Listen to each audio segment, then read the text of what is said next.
তিনিও একই কথা বলেছেন। পরের বাড়ির কাজের ছিটি, আমরা হচ্ছে সেইটাই। তো অনিকেত শব্দের হচ্ছে এটাই, শব্দের অর্থ হচ্ছে এটাই যে গৃহবাড়ি সবকিছু থাকবে, মনে ভাব থাকবে এটা আমার নয়, তার তাহলে আমার প্রাণ মালিক হচ্ছে। আমরা এখানে অনিকেত শব্দটা ব্যবহার করছি, যদি এখানে ননিকেত ব্যবহার করতাম তাহলে হতো ওইটা যে একদম গৃহহীন, গৃহত্যাগী, সন্ন্যাসী যারা গৃহত্যাগী একেবারে, তখন তো এই ননিকেত শব্দটা সেখানে বসত। আমরা তো অনিকেত বলেছি, তাই গৃহহীন ব্যাপারটা নয়, ব্যাপারটা হচ্ছে সবকিছু আমার কাছে রয়েছে, দিয়েছেন তিনি, মালিক তিনি, ভাব শুধু আমি কে, পরের বাড়ির কাজের ছিটি। রাগ করবেন না এই কথাটা, একজন সাধু উপদেশ করেছেন, পরের বাড়ির কাজে ঝি সম্বোধন করাতে রাগ করবেন না, একজন সাধু উপদেশ করেছেন। এইরকম ভক্ত আমার গোবিন্দের বড় প্রিয়, এরকম মানুষ আমার গোবিন্দের বড় প্রিয়। অনিকেত স্থিরমতি, অনিকেত হলো জানলাম তো, অনিকেত মানে আমরা সকলেই জানলাম, স্থিরমতি। স্থিরমতি অর্থাৎ যার এই যে মতিটা এটা স্থির হয়েছে। কোথায় স্থির হয়েছে? এক জায়গায়। জায়গাটা কোনটা? জায়গাটা হচ্ছে আমার গোবিন্দের সেই রাঙা চরণ দুইখানা, যেখানে মতিটা স্থির হয়েছে।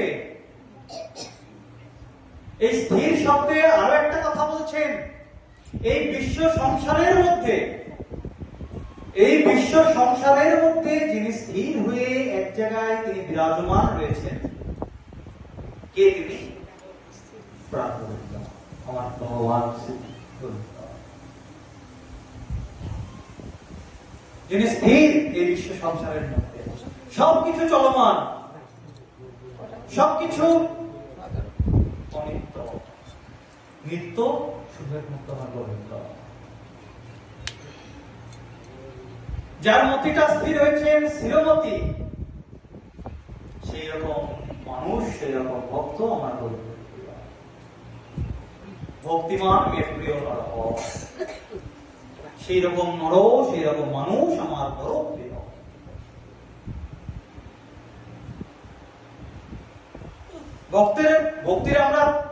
ভক্তের লক্ষণের আমরা তিনটে লক্ষণ জানলাম। চতুর্থ লক্ষণ বলছেন নির্বৈরম। নির্বৈরম কথার অর্থ বলতে গিয়ে বলছেন যে ভক্ত নিজে কখনো উদ্বেগ প্রাপ্ত করবেন না কারোর কাছ থেকে, এবং অন্য কাউকে তিনি উদ্বেগ প্রদান করবেন না। অর্থাৎ কারোর কাছ থেকে নিজে তো কষ্ট পাবেনই না, তিনিও কাউকে কষ্ট দেবেন না। একদম সহজ ভাষা, নিজেও কষ্ট পাবেন না, কাউকে কষ্ট দেবেন না। এই রকম যে ভক্ত, তিনি হচ্ছেন নির্বৈরম ভক্ত। নির্বৈরম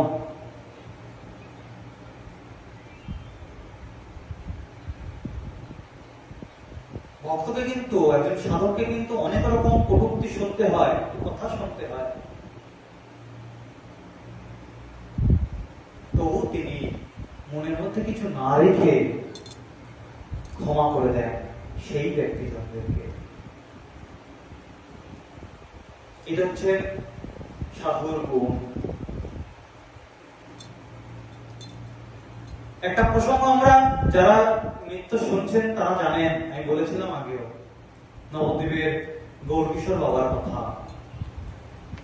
বয়স প্রায় 100, গঙ্গার ধারে গেছেন, রানীর ঘাটে গঙ্গার ধারে গেছেন, স্নান করলেন, উঠলেন, কৌপিনটা পড়বেন, বয়স 100, বৃদ্ধ একদম, হাতটা কাঁপছে, কৌপিনটা পড়তে পারছেন না, কৌপিনটা পড়তে পারছেন না, হাতটা কাঁপছে, তার মধ্যে ঝোড়ো হাওয়া বইছে।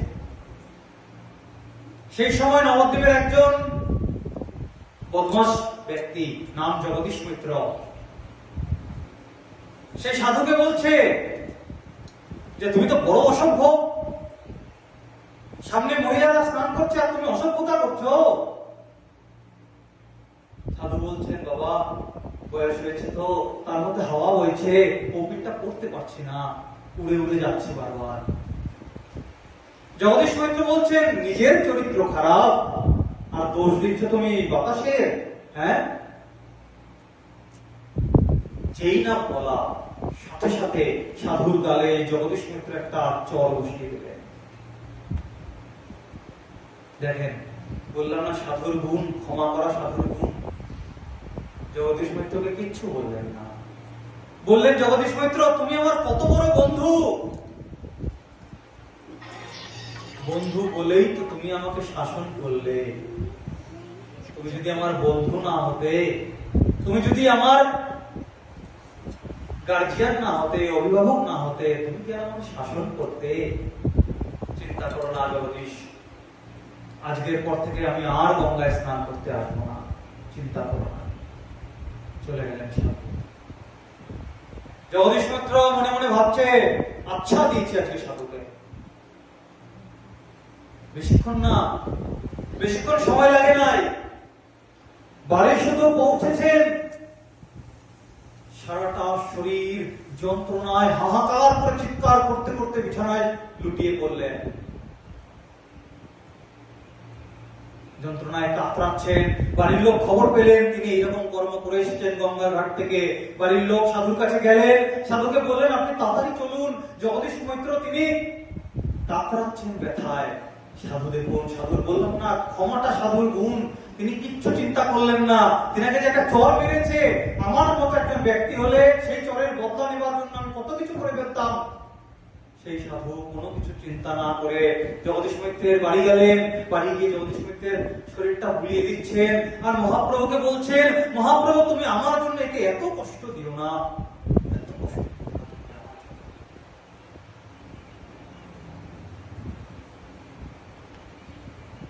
সুস্থ করে দিলেন জগদীশ মৈত্রকে আমার ভগবান।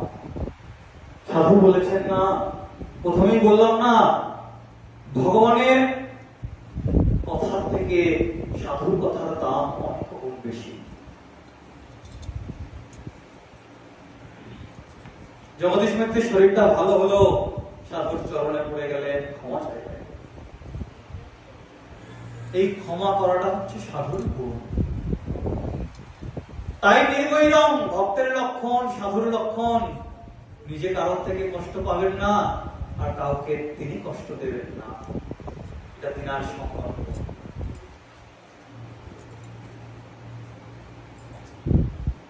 তারপর বলছেন পঞ্চম লক্ষণ সমদর্শন। এই সমদর্শনের দুটো অর্থ বের করেছে। একটা অর্থ বলছেন পরম সত্যকে সমানভাবে দেখা। পরম সত্য কে? পরমাত্মা তিনি, পরম সত্য। তিনার উপরে কেউ সত্য হতে পারে না। এই একটা অর্থ বের করেছেন সমদর্শনে। আরো একটা অর্থ বের করেছেন, বলছেন প্রত্যেকটা জীবের মধ্যে সমান দৃষ্টি ভাব রাখা। যেই শিক্ষাটা মহাপ্রভু আমাদেরকে শিখিয়েছেন, ব্রাহ্মণাদি কুকুর চণ্ডাল অন্ত করি দণ্ডগত করিবেক বহুমান। চণ্ডাল থেকে কুকুর সকলের মধ্যে পরমাত্মা স্বয়ং তিনি বিরাজমান রয়েছেন,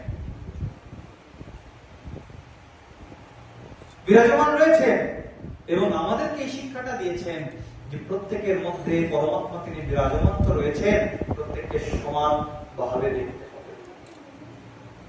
জীবে সম্মান দিবে জানি কৃষ্ণ অধিষ্ঠান। প্রত্যেকটা জীবের মধ্যেই ভগবান শ্রীকৃষ্ণ তিনি বিরাজমান হচ্ছেন। মহাপ্রভু তিনি আমাদেরকে শিখিয়ে দিয়ে গেছেন। মহাপ্রভুর বাক্য তো পরম্পরা, মানতে কষ্ট হলেও সাধক ভক্ত তিনি মানেন। আর যিনি মানেন তিনি হচ্ছেন ভক্তের এই পাঁচটা লক্ষণের মধ্যে, সমদর্শনের মধ্যে পড়েন। আর আমার গোবিন্দ তখন উদ্ধবকে বলছেন, উদ্ধব, যে আমি এইরকম ভক্তের পাছু পাছু চলি, তখন উদ্ধব বলছেন, কেন চলো, তোমার কি প্রয়োজন? তুমি জগৎ অধিপতি, তোমার কি প্রয়োজন এইরকম ভক্তের পাছু পাছু চলার? তখন ভগবান বলছেন, অর্থাৎ সেই ভক্তের চরণের যে রজ, সেই রজ দ্বারা নিজ মস্তককে অভিষিক্ত।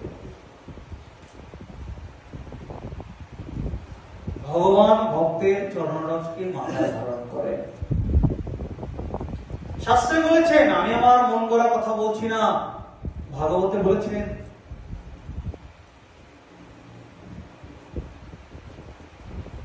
এইরকম ভক্ত আমার গোবিন্দের পরম প্রিয়। যখন আমার গোবিন্দের ব্রজে থাকাকালীন মনে বাসনা জেগেছিল যে রাধারানী কি রকম ভাবে, কি রকম দৃষ্টিতে, কি রকম নয়নে আমাকে ভালোবাসে, তার নয়নে যে একটা মাধুর্যের উজ্জ্বলতার উজ্জ্বল ভাব রয়েছে, সেই ভাবটা কি রকম, এই যে ভাবটা কি রকম, এটা জানবার আমার গোবিন্দের মনে বড় বাসনা জেগেছিল ব্রজে থাকাকালীন। যখন ব্রজে থাকাকালীন পৌগণ্ড লীলা করছে আমার গোবিন্দ, কৈশোর লীলা করছেন আমার গোবিন্দ, তখন তিনার মনে এই বাসনাগুলো জেগেছিল।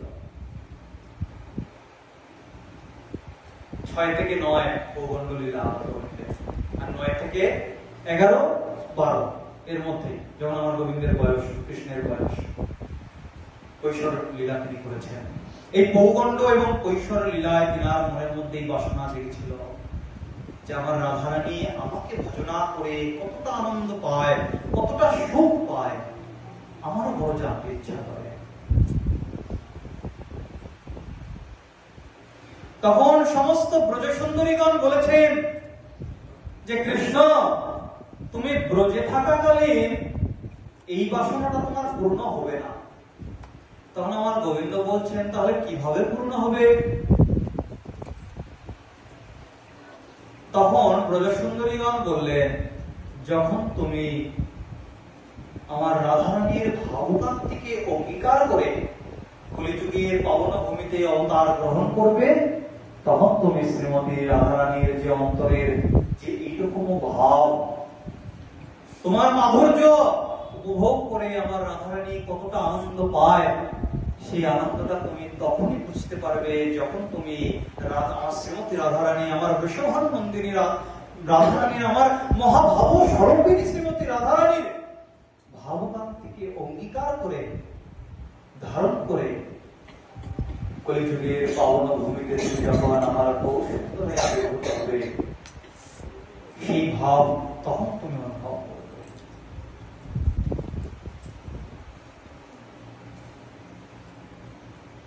তখন আমার গোবিন্দ তিনি চারিদিকে খুঁজছেন যে এইরকম নিষ্কিঞ্চন ভক্ত কোথায় পাওয়া যায়। ব্রজসুন্দরীগণ এইটাও বলে দিয়েছিলেন যে তোমার যদি রাধারানীর ভাবকে বুঝতে হয়, তাহলে তোমাকে নিষ্কিঞ্চন সাধু চরণ রজ দ্বারা নিজ মস্তককে আগে অভিষিক্ত করতে হবে। তখন আমার গোবিন্দ চারিদিকে নিষ্কিঞ্চন ভক্ত খুঁজতে বেরিয়েছেন। খুঁজছেন এমন সময় একজন সাধুর সঙ্গে দেখা। সাধু বলছেন যে তুমি নিষ্কিঞ্চন সাধু সারা দুনিয়ায় খুঁজছো, সারা দুনিয়ায় তুমি নিষ্কিঞ্চন সাধু খুঁজছো, নিষ্কিঞ্চন ভক্ত খুঁজছো। তুমি কি এটা জানো না যে তোমার কাছেই নিষ্কিঞ্চন ভক্ত রয়েছে? তুমি কি এটা জানো না? গোবিন্দ বলছে যে আমি তো জানি না, আমার কাছে নিষ্কিঞ্চন ভক্ত রয়েছেন এটা তো আমি জানি না। কে এই নিষ্কিঞ্চন ভক্ত? সাধু বলছেন, এই নিষ্কিঞ্চন ভক্ত আর কেউ নয়, যে তোমার নামকে আশ্রয় করে, তোমাকে হৃদয়ে ধারণ করে, তোমার নামকে নিজ বদনে অনর্গ জপ করতে করতে, তোমার চিন্তা করতে করতে প্রতিটা মুহূর্ত অতিবাহিত করে চলেছে, তিনি আর কেউ নয়, তিনি হচ্ছেন আমার মহাভাব স্বরূপিণী, আমার বিশ্ববানন্দিনী শ্রীমতী রাধারানী। তিনার মতো নিষ্কিঞ্চন সাধু, নিষ্কিঞ্চন ভক্ত এই দুনিয়াতে আর কেউ নাই। তুমি তিনার কাছে যাও, তিনিই তো নিষ্কিঞ্চন ভক্ত। তুমি সারা দুনিয়ায় কেন খুঁজছ? তখন আমার গোবিন্দ শ্রীমতী রাধারানীর চরণের সেই রজ, নিজ রজ দ্বারা নিজ মস্তককে অভিষিক্ত করলেন। আর সেই রজ যেমন তেমন রজ নয়, যেমন তেমন রজ নয়। আমার শ্রীমতী রাধারানীর অঙ্গকান্তিটা কিরকম জানেন? পীত বর্ণ, অর্থাৎ স্বর্ণবর্ণ। স্বর্ণবর্ণ। আমার রাধারানীর চরণ রসটাও কিন্তু সোনালী, সোনার মতোই পীত বর্ণ। আর সেই রজকে আমার গোবিন্দ ধারণ করে, আশ্রয় করে, নিজ মস্তককে অভিষিক্ত করে তিনি কলিযুগের পাবন ভূমিতে আমার পীত বর্ণ গৌরসুন্দর হয়ে আবির্ভূত হয়েছে।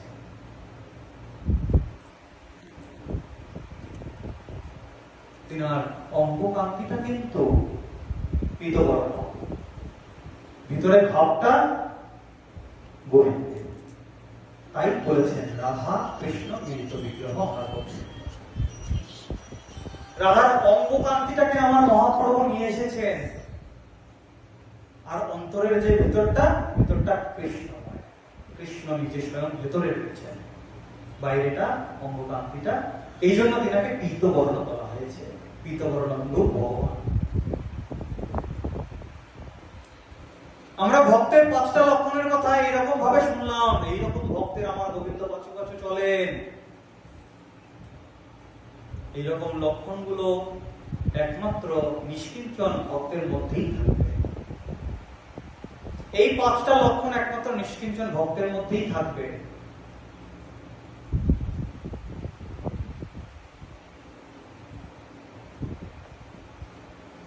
এইবার কথা হচ্ছে, এবার একটু আরো প্রথম দিকে চলে আসি। ভক্তির পথে অগ্রসর হতে গেলে অনেক কিছু সংযম করে তারপরে অগ্রসর হতে হয়। তার মধ্যে সব থেকে প্রথমে পড়ে আহার, খাদ্য। যতক্ষণ না আহার সংযম হবে, এই মন তৈরি হবে না। আর মন তৈরি না হলে মন স্থির হবে না। আর স্থির না হলে ভগবানের ভজন করবার জন্য অগ্রসর হবে না, ভগবানের ভজন করার পথে অগ্রসর হবে না। সবকিছুর সঙ্গে যুক্ত রয়েছে। আমরা বলি না চেইন ওয়েস, সবকিছু যুক্ত রয়েছে। আহার সংযম থেকে আরম্ভ করে পরপর চলতে থাকবে চক্র আকারে।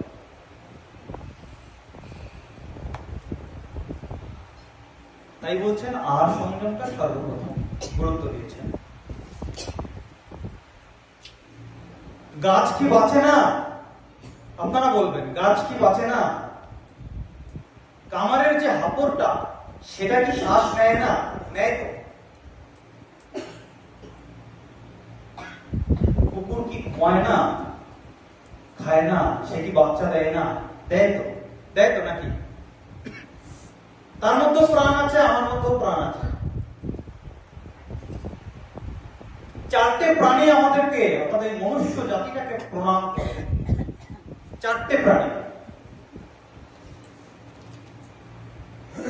একটা হচ্ছে কুকুর, গাধা, শূকর আর উট। এই 4টে প্রাণী এই মনুষ্য জাতিকে সর্বদা প্রণাম।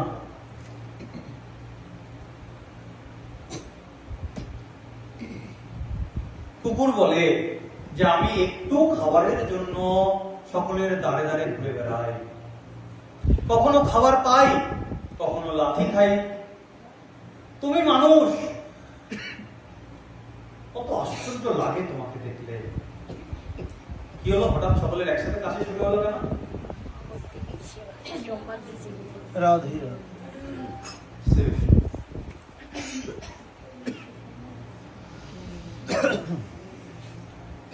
কুকুর বলছে, মানুষ তোমাকে দেখে বড় আশ্চর্য লাগে, তুমি একটু খাবারের জন্য এইরকম ভাবে গালমন্দ সহ্য করো, এইরকম অত্যাচার সহ্য করো, এত মারামারি একটু খাবারের জন্য। মানুষ তুমি বড় আশ্চর্য। কুকুর এই বলে মানুষকে প্রণাম জানাচ্ছে।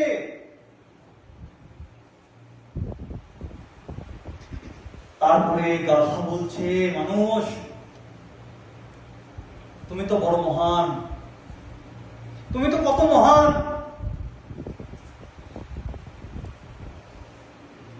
আমি গাধা বলছে, আমি সারাটা জীবন মালিকের ভার বহন করেই চলেছি, বোঝা বহন করেই চলেছি। ওহে মানুষ, তুমি কত বড় শ্রেষ্ঠ জীব, তুমিও তো এই সংসারের বোঝাকে অনবরত বহন করেই চলেছ।